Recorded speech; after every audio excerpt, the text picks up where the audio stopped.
واقف ہیں، یہ بتائیے ساتویں امام قید خانے میں گئے، کوئی ایک قید خانہ تھا؟ کتنے قید خانے ہیں جو تبدیل ہوئے؟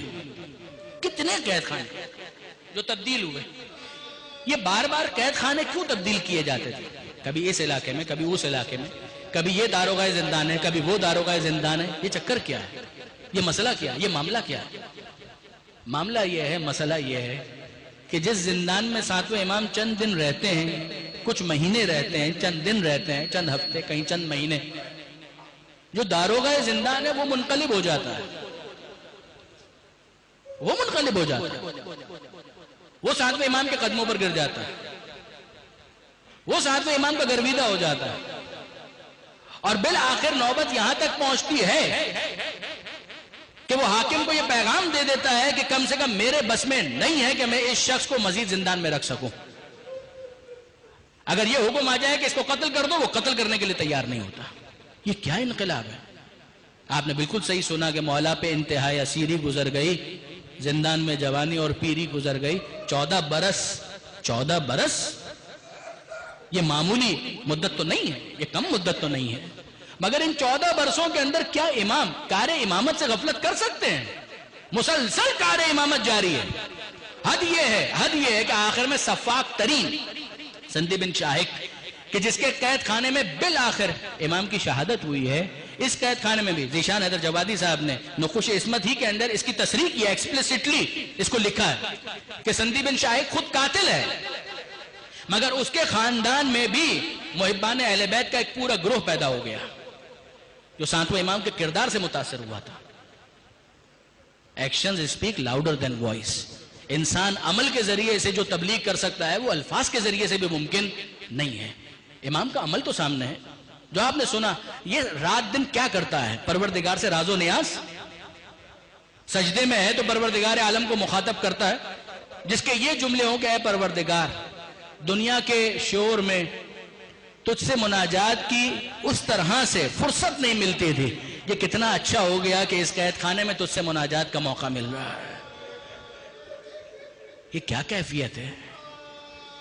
یہ راز و نیاز کی کون سی منزل ہے؟ یہ مناجات کا کون سا لیول ہے جو ساتویں امام سکھا رہے ہیں؟ اسی قید خانے کے اندر ٹیمپٹیشن کے لیے فکر ہر کس بقدر ہمت اوس، ہر کوئی اپنے ظرف کے مطابق سوچتا ہے، ٹیمپٹیشن کے لیے ساتویں امام کو کہ ان کے خلاف ہم پروپیگنڈا کریں گے، ایک زن بدکار کو بھیج دیا گیا کہ جاؤ اور جا کر اپنے وہ کام کرو جو تمہارا شغل ہے، جو تمہارا کام ہے۔ اور چند دنوں کے بعد جب دیکھا تو کیا نظر آیا کہ اسی حجرے کے اندر، اسی جگہ پر جہاں ایک طرف ساتویں امام خدا کو پکار رہے ہیں، دوسری طرف وہ عورت بھی پروردگار کی تسبیح کر رہی ہے۔ اور جب اس کو بلا کر باقاعدہ پوچھا گیا تجھے بھیجا کس لیے تھا اور یہ کیا کر رہی ہے تو؟ کہا کہ میں کیا کرتی، میں نے خود دیکھا کہ اس قید خانے کے اندر یہ شخص پروردگار عالم کی تسبیح کرتا ہے اور کہتا ہے سبوہن سبوہن قدوسن قدوسن، اور ایک طرف یہ کہتا ہے سبوہن قدوسن، اور ساتھ ہی ساتھ در و دیوار سے صدائیں آتی ہیں سبوہن قدوسن سبوہن قدوسن۔ اس کے بعد مجھے اور کچھ سمجھ میں نہیں آیا، بس میں نے اتنا سوچا کہ اس سے بہتر موقع مجھے عبادت پروردگار کا نہیں مل سکتا، تو میں نے بھی تسبیح پروردگار شروع کر دی۔ یہ انقلاب سندی بن شاہک۔ اور اس سے پہلے علامہ اظہر حسن زیدی صاحب، ان کی چھپی بھی جو تقاریر ہیں ساتویں امام کے بارے میں، اس کے اندر جس طرح سے انہوں نے مصائب امام ہفتم لکھے ہیں، اللہ اکبر۔ وہ کہتے ہیں کہ یہاں تک ہوا کہ جب داروغہ زندان آمادہ نہیں ہوتے تھے تو باقاعدہ جنگل سے حبشیوں کو پکڑ کر لایا گیا اور ان کو پہلے ایک عرصے تک اس بات کی تربیت، ٹریننگ دی جاتی رہی۔ شراب پلاتے، وہ حبشی کیا مسلمان تھے؟ نہیں، ان کا اسلام سے کوئی تعلق نہیں، متمدن دنیا سے کوئی تعلق نہیں، سیولائزڈ ورلڈ، کلچرڈ ورلڈ سے ان کا کوئی تعلق نہیں۔ وہاں سے ان کو لایا گیا ہے، ہاتھوں میں تلوار تھماتے ہیں، شراب پلاتے ہیں، نشے میں مست ہو جائیں، اس کے بعد ایک خالی چارپائی کے اوپر لکڑیاں رکھ کے اور ان کے اوپر چادر بچھا کر پریکٹس کرواتے ہیں کہ جاؤ اور جا کر تلواریں برساؤ، تاکہ یہ سوچنے کا موقع ہی نہ ملے کہ کس کے اوپر تلواریں برسائی جا رہی ہیں۔ ایک عرصے تک یہ مشق کرانے کے بعد اب ان حبشیوں کو لے کر آئے اس جگہ پر کہ جہاں ساتویں امام موجود تھے، مولانا اظہر حسن زیدی صاحب لے کر آئے وہاں پر جہاں ساتویں امام لیٹے ہوئے ہیں، اور اب ان سے کہا جاؤ اور جا کر اس کو قتل کرو۔ قریب گئے, چادر ہٹائی, ساتویں امام کا چہرہ دیکھا, تلواریں پھینک دی اور قدموں میں گر گئے. اب پوچھنے والے پوچھتے ہیں کہ تم لوگ تو حبشی ہو, تم تو شیعہ نہیں ہو, تمہارا کیا تعلق اسلام سے, تم کیا جانو کہ تقوی کیا چیز ہوتی ہے, تمہیں کسی کے تقدس کا کیا علم, یہ کیا ہو گیا, تمہیں بھیجا کس لیے تھا اور تم کیا کر رہے ہو؟ کہا کہ نہیں, ہم اور تو کچھ نہیں جانتے, مگر اتنا جانتے ہیں کہ اگر جنگل میں کبھی قحط پڑ جائے اور بارش نہ ہو تو یہی وہ شخص ہے جو آ کر خدا سے دعا کرتا ہے جس کے بعد بارش برستی ہے. یہ کیا اعجاز امامت ہے, یہ کیا کرامت ہے, یہ کیا تصرف ہے, یہ ولایت کا کون سا مرتبہ ہے, میں کیا تبصرہ کر سکتا ہوں. مگر برادران عزیز, جب ختم اللہ علی قلوبہم کی منزل ہے کہ جہاں پر ایک انسان ہدایت قبول ہی نہ کرنا چاہے, تو اسی قید خانے کے اندر سندھی بن شاہ زہر بھی دیتا ہے, اور زہر دینے کے بعد چادر کو اس طرح سے فشار دیا جاتا ہے کہ ہمارا اور آپ کا ساتواں امام گھٹ کر زہر کے اثر سے, چادر کے فشار کے اثر سے اس دنیا سے رخصت ہوتا ہے. ہاتھوں میں ہتکڑیاں بھی ہے, پیروں میں بیڑیاں بھی ہیں.